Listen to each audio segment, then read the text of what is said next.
BBA, BCA, BCom computer కోర్సులో 100% placement లభించే ఏకైక డిగ్రీ కాలేజ్ కూకట్పల్లిలోని i3 డిగ్రీ కాలేజ్ 8367215215. నమస్తే గురుగారు. నమస్కారం. గురుగారు, ఇప్పుడు ఎవరిదైనా మనం జాతకం చూడమని చెప్పినప్పుడు డేటు, ప్లేస్ ఆఫ్ బర్త్ అన్నీ మనం డీటెయిల్స్ కంపల్సరీగా అడుగుతూ ఉంటాం కదా. సో ముఖ్యంగా ఒక వారాన్ని బట్టి మనిషి లక్షణాలను డిసైడ్ చేయవచ్చా? అది ఏ విధంగా ఉంటాయి? మనం Monday to Saturday or like Monday to Sunday తెలుసుకుందాం, సోమవారం నుంచి ఆదివారం వరకు. సో ఈరోజు ఈ వీడియోలో సోమవారం పుట్టిన వాళ్ళు, మహిళలైనా పురుషులైనా, వాళ్ళ లక్షణాలు ఎలా ఉంటాయి తెలుసుకుందాం. శ్రీమాత్రే నమః, శ్రీ గురుభ్యో నమః. మీరు అడిగిన క్వశ్చన్ చాలా చిన్నది మేడం, కానీ దానికి చాలా పెద్దగా ఉంటుంది. ఆన్సర్ ఇవ్వాల్సి వస్తుంది. సాధారణంగా ఏంటంటే మనకి జాతకం ఎవరైతే చూపించుకోవాలనుకుంటున్నారో వాళ్ళ పేరు, వాళ్ళ date of birth, time of birth, place of birth అనేది అడుగుతారు. దేనికండి ఇన్ని అంటే దాన్ని బట్టి, మనిషి పుట్టినటువంటి సమయాన్ని బట్టి, ప్రదేశాన్ని బట్టి లాంగిట్యూడ్ అండ్ లాటిట్యూడ్ క్యాలిక్యులేషన్స్ చేసుకొని అక్కడ ఒక లగ్నం అనేటువంటిది, అంటే ఉన్నటువంటి 12 లగ్నాల్లో ఒక లగ్నంలో ఈ లగ్నం యొక్క విశిష్టత ఏంటి, ఆ లగ్నానికి సంబంధించి అతని యొక్క శారీరక దృక్పథం ఎలా ఉంటుంది అనేది మొదలుకొని అక్కడ నుండి కోణ కేంద్ర స్థానాలు ఏవేవి ఉంటాయి, అక్కడ ఏ గ్రహ సంచారాలు ఉన్నాయి, ఇవన్నీ కూడా క్యాల్కులేషన్స్ అన్ని మనకు జాతకంలో విపులంగా చెప్పడం జరుగుతుంది. దీంట్లో ప్రత్యేకమైనటువంటిది ఏమిటి అని అంటే వారము. వాళ్ళు పుట్టినటువంటి వారాన్ని బట్టి వారి యొక్క లక్షణాలు ఉంటాయి. అయితే వారాన్ని బట్టి, లగ్నాన్ని బట్టి, నక్షత్రాన్ని బట్టి నేను ఇప్పుడు చెప్పేటువంటివి ఇంకా ఎక్స్ట్రా యాడ్ అవ్వచ్చు. ఓకే, అంటే ఇప్పుడు ఇదే సోమవారం నాడు ఉంది, అశ్విని నక్షత్ర జాతకులకి నేను చెప్పిన క్వాలిటీస్తో పాటు ఇంక ఎక్స్ట్రా వేరే ఉండొచ్చు. ఓకే, అలా నక్షత్రం మారుతున్న కొద్దీ మళ్ళీ మారుతుంది. సోమవారం నాడు మనం అందరికీ కూడా తెలిసి సోమవారం అనగానే గుర్తొచ్చేది ఎవరు అని అంటే శివుడు. వాస్తవంగా మనకు గుర్తు రావాల్సింది సోముడు అంటే చంద్రుడు. కాబట్టి ఈ యొక్క చంద్రుడికి సంబంధితమైనటువంటి వారము అని మనం పరిగణలోకి తీసుకోవాలి. అయితే సోమవారం నాడు పుట్టినటువంటి వారికి ఎలా ఉంటుంది అని అంటే, వారు పుట్టినటువంటి సమయం గనక కృష్ణపక్షంలో పుడితే ఒకలాంటి భావజాలంతో ఉంటారు, అది కూడా ఉంటుంది. అదే గాని శుక్లపక్షంలో పుట్టుంటే ఇంకొకలా ఉంటారు. ఎందుకంటే టైమింగ్ ఎట్లా డివైడ్ చేసుకోవాలి అది కూడా ఒకటి చెప్తాను. మనకు నెలలో 15 రోజుల పాటు చంద్రుడు ఉచ్చ స్థితిలో ఉంటాడు, అంటే పెరుగుతూ ఉంటాడు. దాన్ని మనం శుక్లపక్షము అంటాం. అంటే అమావాస్య తర్వాత 15 రోజులు కూడా శుక్లపక్షము, అంటే చంద్రుడు పెరుగుతూ ఉంటాడు. ఇక్కడ శుక్లము అంటే తెలుపు, కృష్ణము అని అంటే నలుపు. కాబట్టి క్షీణ దశలో ఉన్నప్పుడు ఏమవుతుందనంటే మనస్సుకు సంబంధించి ముఖ్యంగా చంద్రుడు అధిపతి. తొందరగా అలగడం, కృష్ణపక్షంలో జన్మిస్తే తొందరగా అలగడం, కోపం తొందరగా రావడం, అనవసరమైనటువంటి లక్షణాలకు కోపం రావడం, ఇది ఆడపిల్లలకైనా మగపిల్లవాళ్ళకైనా సాధారణంగా ఉంటుంది. చాలామంది అంటారు మగపిల్లలు, అరే నువ్వు ఆడపిల్లలు అలగకరా అంటారు. కారణం ఏంటి అంటే వాళ్ళ యొక్క లక్షణం ఆ సమయంలో పుట్టి ఉంటే అలా ప్రవర్తిస్తూ ఉంటారు.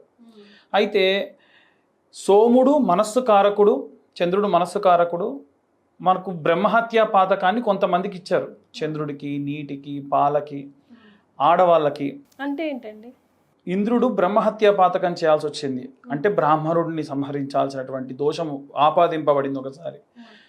మరి ఆయన దేవతలకు రాజు కాబట్టి, దేవేంద్రుడు కాబట్టి, దేవ ఇంద్రుడు కాబట్టి, అది ఆయనకు ఉంటే ఆయన రూలింగ్ చేయడం కరెక్ట్ కాదు కాబట్టి కొంతమందికి పంచి అప్పుడు వీరికి ఇచ్చారనమాట. అలా పాలకి, నీటికి కూడా ఇచ్చారు. అందుకే పాలలో ఏదైనా కలిస్తే విరిగిపోతుంది, నీళ్ళలో ఏదైనా కలిపితే రంగు మారిపోతుంది. ఆడవాళ్ళకు కూడా ఇచ్చారు. అందుకే నెలలో ఆడవాళ్లకు 5 రోజుల పాటు విపరీతమైనటువంటి మూడ్ స్వింగ్స్తోని ఉంటుంది. వారు ఆ సమయంలో ఎక్కువ కష్టపెట్టకుండా ప్రశాంతంగా పక్క కూర్చోబెట్టాలి, ఎక్కువ వాళ్ళకి ఏ పని చెప్పకూడదు అనేటువంటిది నియమం.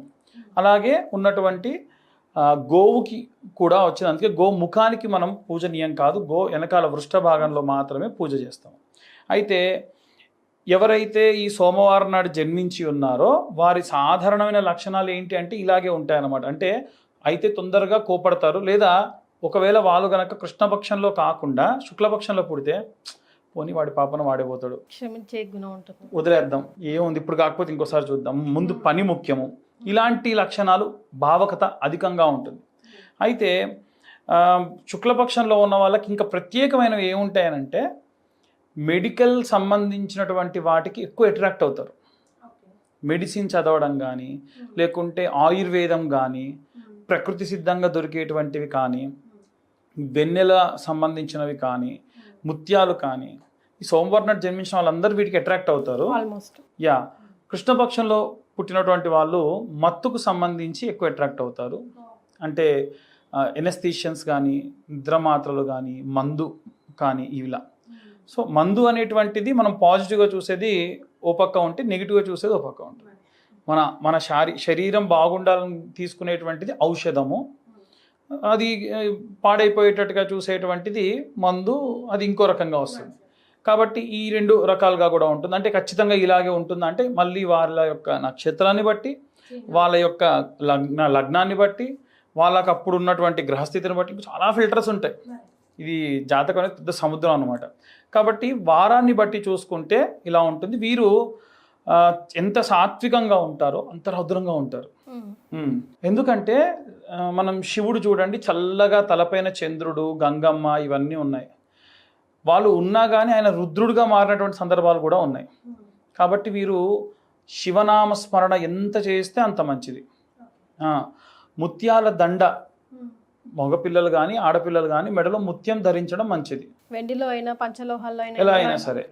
మగపిల్ల వాళ్ళైతే కనుక రుద్రాక్ష మాల చేయించుకొని దాంట్లో ఒక ముత్యము అలాగే ఒక పగడము ఆకరణ కింద లాకెట్ లాగా 2 చేయించుకొని సెంటర్లో వేసుకోండి. దాని వలన ముత్యం ఎంత గుడ్డకు తగులుతూ ఉంటే అంత మంచిది. మన తెలుగునాట సాంప్రదాయం కూడా ఉంది.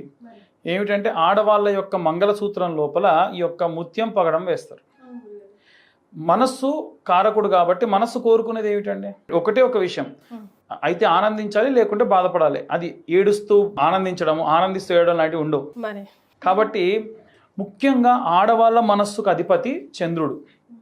ఎందుకు ఆడవాళ్ళ మనస్సుకు అధిపతి అంటే చెప్పారు బ్రహ్మహత్య పాతకం ఇచ్చినప్పుడు. అందుకే చంద్రుడి యొక్క కదలికలతోని నీటి యొక్క అలలు కూడా ఏర్పడతాయి.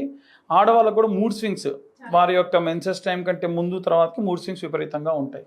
కాబట్టి చిన్న ఉదాహరణ చెప్తే అర్థమవుతుంది. మగవాళ్ళకి ఆడవాళ్ళకి ఏదైనా ఒక చిన్న ఇన్సిడెంట్ వస్తే ఎలా బేరీస్ చేసుకోవాలి అని. ఒక ఫంక్షన్కి వెళ్ళారు అనుకోండి, మాకే మీ ఆడవాళ్ళకి చీర పెడితే మాకు టవల్ పెడతారు, పట్టించుకోరా ఏదో ఒకటి పెట్టారు కదా అని వెళ్ళిపోతాము. ఆడవాళ్ళు అలా కాదు, పక్కన వాళ్ళకి ఏం పెట్టారు అంటే ఎందుకు, అయితే ఆనందించాలి లేకుంటే బాధపడాలి. అలాగే ఎవరన్నా ఫోన్ చేసి ఇన్విటేషన్ ఇచ్చారనుకోండి, సరే అని అనొచ్చు, నాకంటే ముందు ఎవరిని పిలిచారు వదిన అని అడుగుతారు. దీనికి అయితే ఆనందించాలి లేకుంటే బాధపడాలి. అంటే మనస్సు ఖేదాన్ని కోరుకుంటుంది, ఆనందాన్ని కోరుకుంటుంది. ఎప్పుడు కూడా అనవసరమైన వాటిని చింతించకుండా ఉండేదానికి ఈ యొక్క చంద్రుడు, సోముడు మనకి సహాయపడతాడు. వీరికి ఒక చిన్న రెమెడీ ఉంది. మనస్సంబంధితమైనటువంటి ఇబ్బందులు, మానసికమైనటువంటి బాధలో ఉన్న వాళ్ళు, కొంతమంది ఏంటంటే మానసికమైనటువంటి ఇబ్బందులతో పిల్లలు కూడా ఉంటారు, వాళ్ళకు సంబంధించి అందరికి ఇది ఒక సోమవారం పుట్టిన వాళ్ళ కోసమే కాకుండా ఇన్ జనరల్ గా కూడా ఆటిజంతో ప్రాబ్లం ఉన్నటువంటి వాళ్ళు కానీ, ఇంకా ఇన్ జనరల్గా ఉన్నటువంటి వారికి కూడా బాలారిష్ట దోషములు ఉంటాయండి. లగ్నం నుంచి 8వ స్థానంలో చంద్రుడు ఉంటే పిల్లలు 12 సంవత్సరాల వరకు మాటలు రావు, తర్వాత మాటలు నేర్చుకుంటారు. వాళ్ళు స్లో గ్రోయింగ్ బేబీస్ కింద కన్వర్ట్ చేస్తారు. కొంతమందికి పెద్దలు గమనించక ఇంకా అంతే వదిలేస్తే ఇంకా వాళ్ళు అలాగే ఉంటారు. సో వాళ్ళందరూ ఏంటంటే ఇవి చిన్న చిన్నవి రెమెడీస్ చేసుకుంటే సరిపోతుంది. మనకి పౌర్ణమి ముందు ఏకాదశి నుండి పౌర్ణమి వరకు ప్రతిరోజు కూడా ఒక గాజు పాత్రలో నీళ్లు నింపి, అక్వేరియం, ఫిష్ అక్వేరియంస్ ఉంటాయి కదా, దాంట్లో రాళ్ళు ఏముండదు, ఓన్లీ ప్యూర్ వాటర్ ఉండాలి. లేదా ఫిష్ బౌల్స్ ఉంటాయి కదా, దాంట్లో ప్యూర్ వాటర్ ఉండాలి. దాని లోపల ఒక ముత్యం, ఒక పగడం వేసి వెన్నెల్లో పెట్టాలి, అంటే ఆరుబయట పెట్టాలి, రాత్రంతా ఉంచాలి. నెక్స్ట్ డే మార్నింగ్ ఆ నీటిని మరగబెట్టి కాచి వడబోసి ఇంటిల్లి పాది తాగొచ్చు. ముఖ్యంగా ఎవరైతే ఈ ప్రాబ్లంతో ఉన్నారో వాళ్ళకి తాపాలి ఎవ్రీడే ఈ 15 days, ఈ 5 days, ఏకాదశి, ద్వాదశి, త్రయోదశి, చతుర్దశి, పౌర్ణమి, ఈ 5 రోజులు చేయాలి. అయితే ఈ 5 రోజుల పాటు చేయడం వల్ల ఏమవుతుంది, దీనివల్ల వీరికి ఎలా అంటే, పూర్వము ఋషులు ఏం చేసేవాళ్ళంటే ప్రవహించే నదీ తీరానికి ఈ మానసికంగా ఇబ్బంది ఉన్న వాళ్ళు వాళ్ళని తీసుకొని వెళ్ళేవాళ్ళు, ఆయుర్వేదం చేసేవాళ్ళు. ఆ ప్రవహించే నీటిని తాగిపించి కొన్ని మూలికలు, ఔషధములన్నీ కూడా నదిలో పక్కకు పేర్చి అలా వచ్చిన నీటిని తాపేవాళ్ళు. ఇప్పుడు అది కష్టం కదా. ఇంకోటి ఏంటంటే చంద్రుడు అమృతకారకుడు, ఆయన మంత్రంలో కూడా ఉంటుంది, ఓం వం అమృతకరాయ అమృతం ప్లావయ ప్లావయ యజమానస్య మృత్యుర్నశ్యతు ఆయుర్వర్ధతాం. మృత్యు వస్తే ఆపేసి ఆయువును పెంచేటువంటి కారకుడు ఉన్న నవగ్రహాల్లో కేవలం చంద్రుడు మాత్రమే. కాబట్టి చంద్రుడికి పూజ చేసుకోవడం వల్ల ఇలాంటి అన్నీ కూడా మంచి సత్ఫలితాలు పొందేటువంటి అవకాశం ఉంటుంది. ఇప్పుడు నేను చెప్పిన మంత్రం ఏదైతే ఉందో, ఓం వం అమృతకరాయ అమృతం ప్లావయ ప్లావయ యజమానస్య మృత్యుర్నశ్యతు ఆయుర్వర్ధతాం నమో నమః, ఈ మంత్రాన్ని 11 మార్లు సోమవారం నాడు చదివినా చాలా చాలా మంచి సత్ఫలితాలు పొందవచ్చు. రైట్, చాలా సంతోషం గురుగారు. సోమవారం పుట్టిన వాళ్ళ లక్షణాలు ఎలా ఉంటాయని ముందు నాకు నేను కనెక్ట్ చేసుకున్నాను. ఎందులో చెప్తున్నాను, నేను సోమవారంలోనే పుట్టాను కాబట్టి ఆల్మోస్ట్ నేను రిలేట్ కాగలిగాను. మీలో ఎంతమంది రిలేట్ అయ్యారో కమెంట్ బాక్స్లో తెలియజేయండి. అండ్ గురుగారు చెప్పిన రెమెడీస్ కూడా ఫాలో అవ్వండి, డెఫినెట్గా మంచి రిజల్ట్ ఉంటుంది. థ్యాంక్ యూ సో మచ్ అండి. ధన్యవాదాలు.